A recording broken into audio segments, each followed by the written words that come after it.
siyudad ito, no? Antipolo is the capital city of Rizal, and yet it is able to retain much of its rural ambience, no? Ayan, so alam natin sa Antipolo, kumbaga sa ano, pinaghalo, no?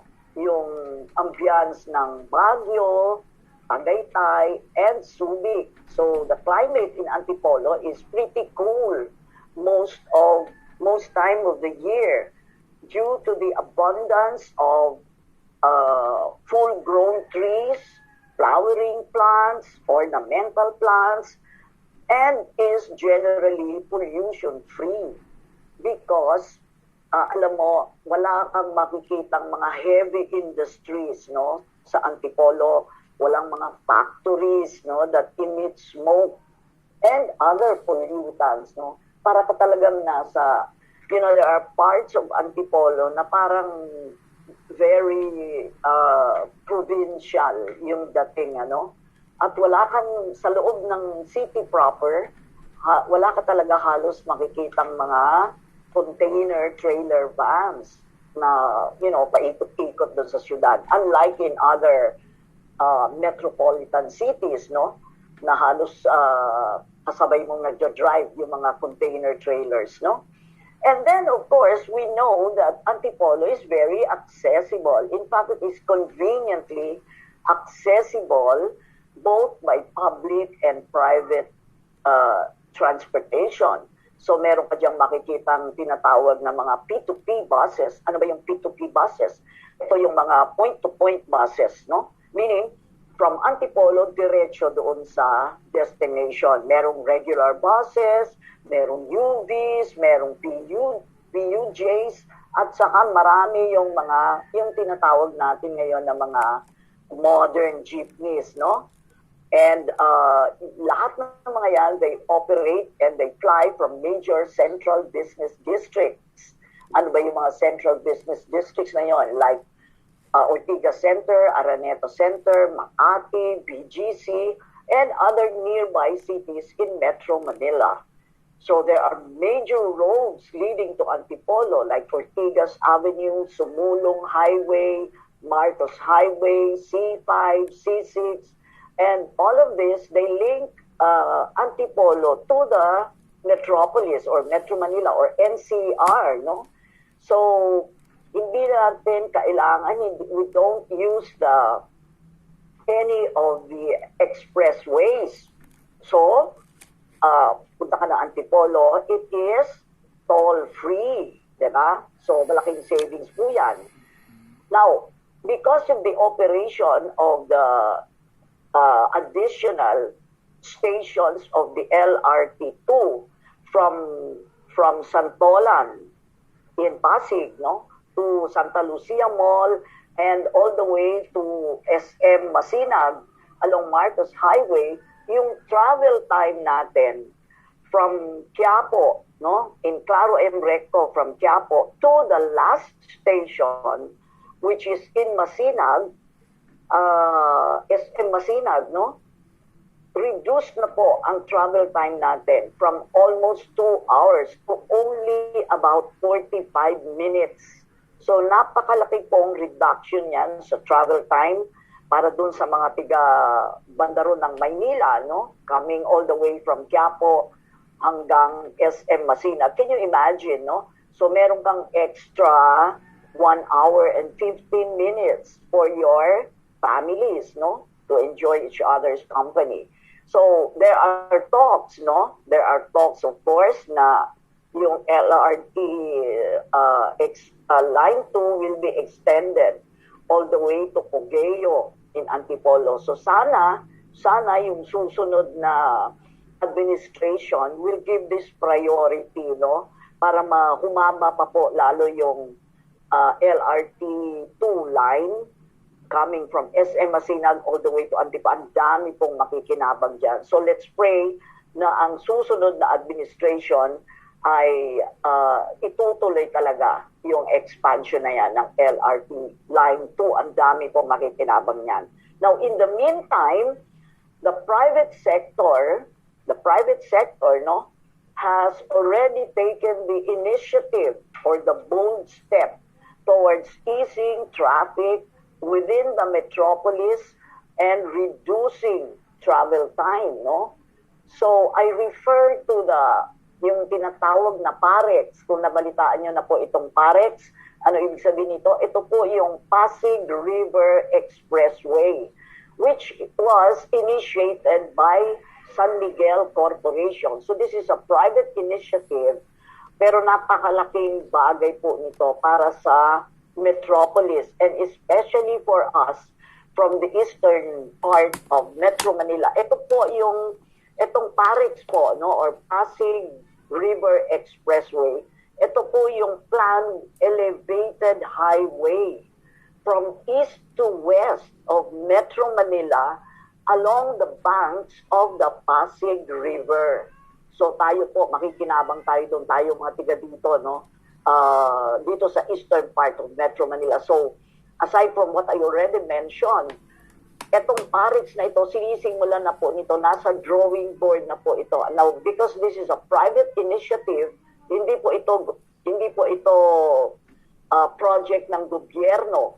So therefore, mabilis po itong mangyayari, especially because San Miguel is at the helm of the project.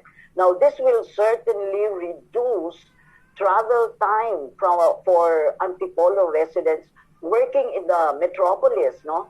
And will enhance the drawing power of Antipolo as an ideal residential place, no? Nai-imagine niyo po kung meron ng elevated expressway along the banks of the Pasig River.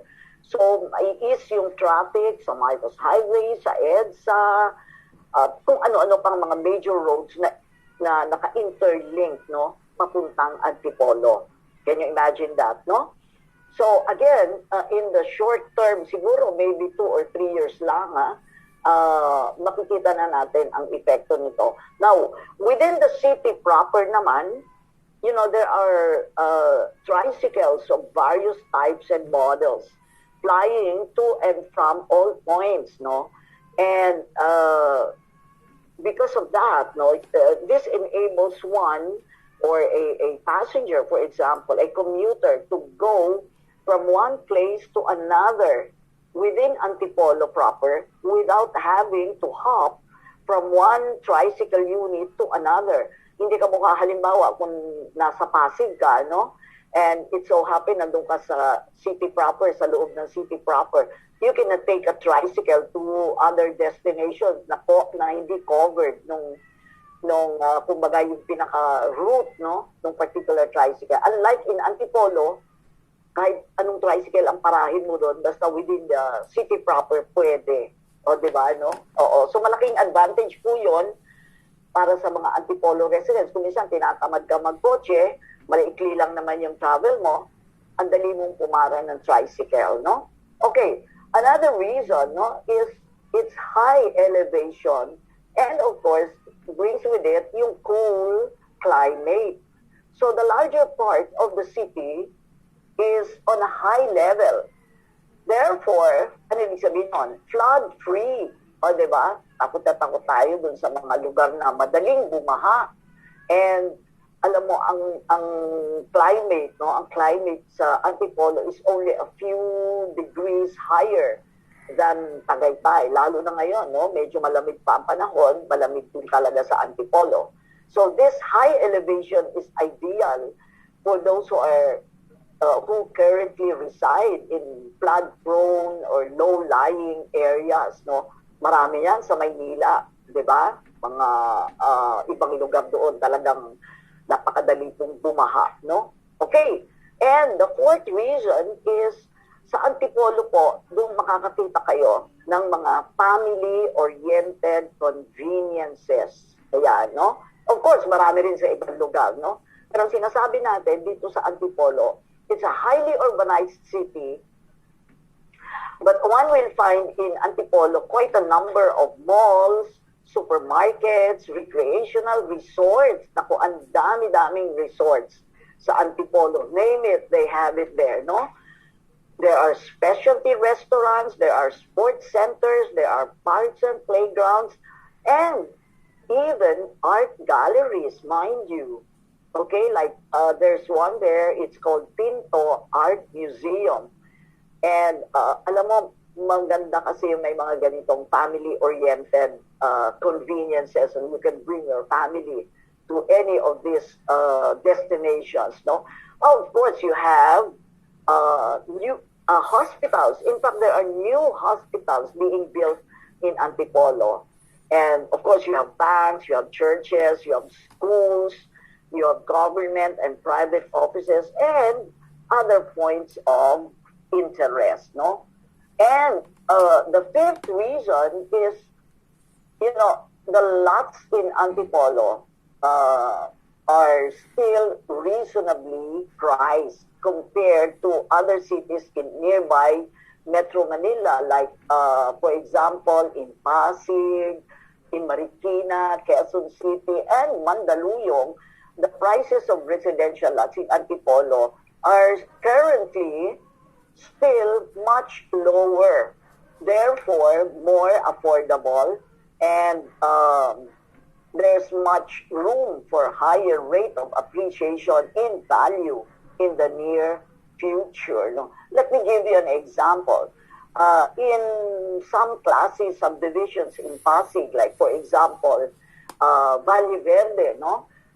You know, the prices there have escalated to astronomic levels of like 180,000 per square meter to about 200,000 per square meter. Diba? Samantalang sa Antipolo, ang dami mong excellent options. Even in the middle class levels, buyers of Antipolo lots are still at a vantage point given all the, you know, the previous reasons that I already mentioned earlier. So in Antipolo, one can still shop for residential lots at a low of, let's say, 10,000 to about 12,000 per square meter in good upper middle class subdivisions, no? So, of course, for the top of the line projects that we have, like for example, Sun Valley,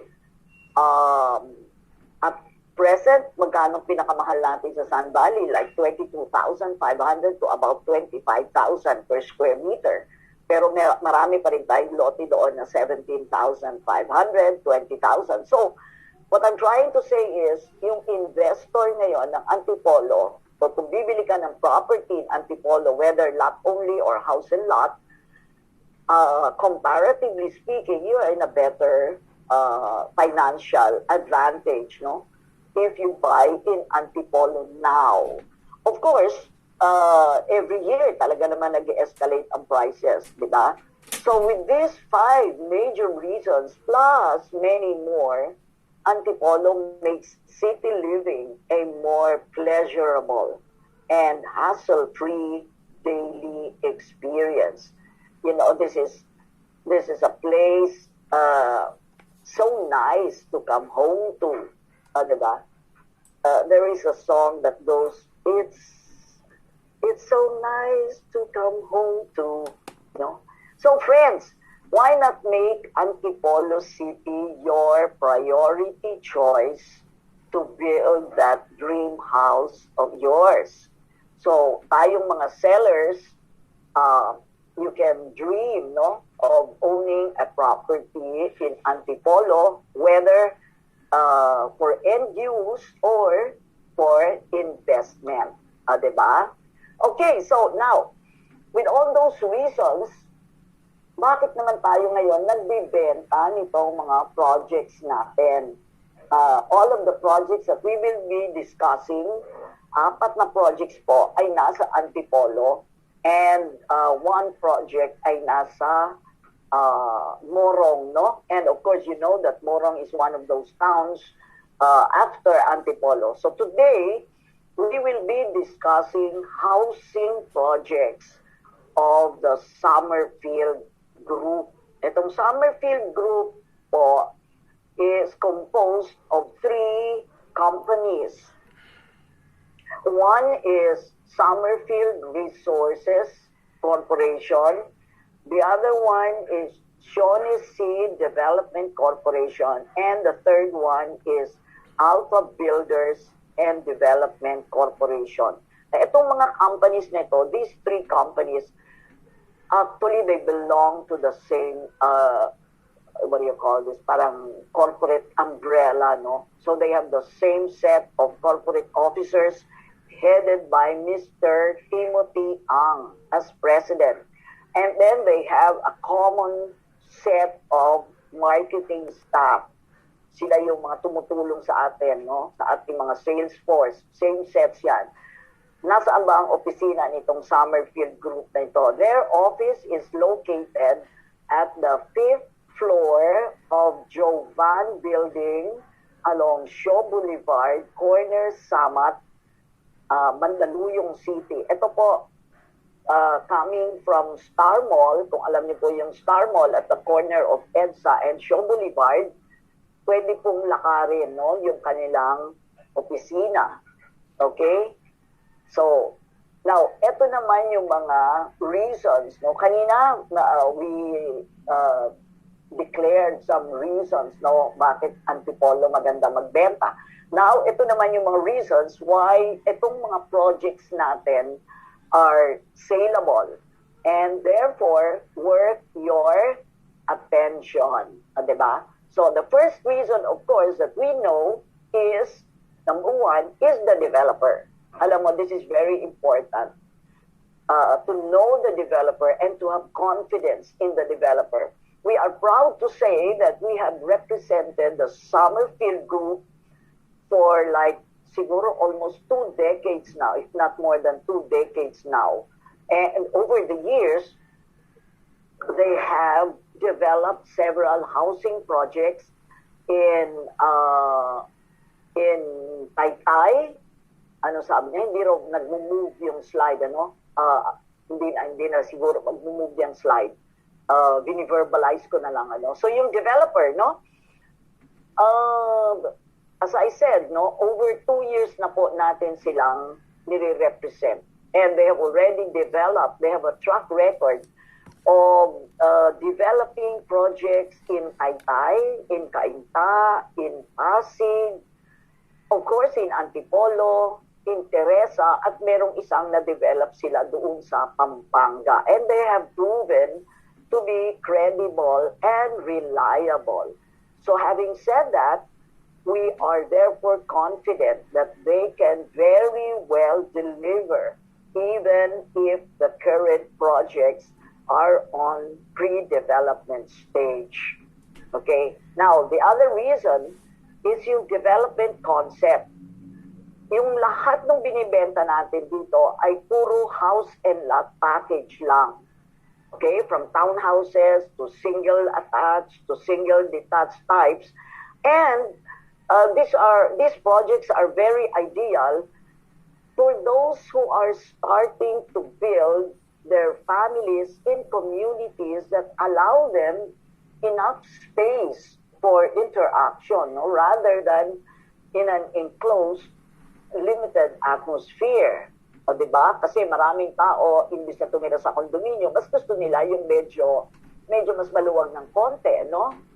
Kahit townhouse lang yan, pero definitely mas maluwag ng konti kesa sa condominium. No? So the projects we are selling are relatively small in total land area. Maliit lang yung mga subdivisions natin. Hindi ito yung mga 50 hectares, 100 hectares. So maliit lang siya. From about 1 hectare at the very least to about 4.5 hectares. Except for one project, which is for the economic or socialized housing, which is about 13 hectares. No? But the other 4, maliliit lang po sila. So what does it mean? That means there's convenience and privacy, no, that a family would desire. But of course, meron din namang mga amenities doon sa mga projects na binibenta natin, no? Like, for example, meron tayong mga projects na may clubhouse, may swimming pool, may basketball court, may children's playground, no? Okay, so ito, aside of course from the usual standard features of concrete roads, Meralco, electric poles, Manila water, etc. No? So, itong mga binibenta natin, karamihan dito ay 2 to 3 bedrooms, no? 2 to 3 bedrooms, 2 to 3 toilet and bath, may garage.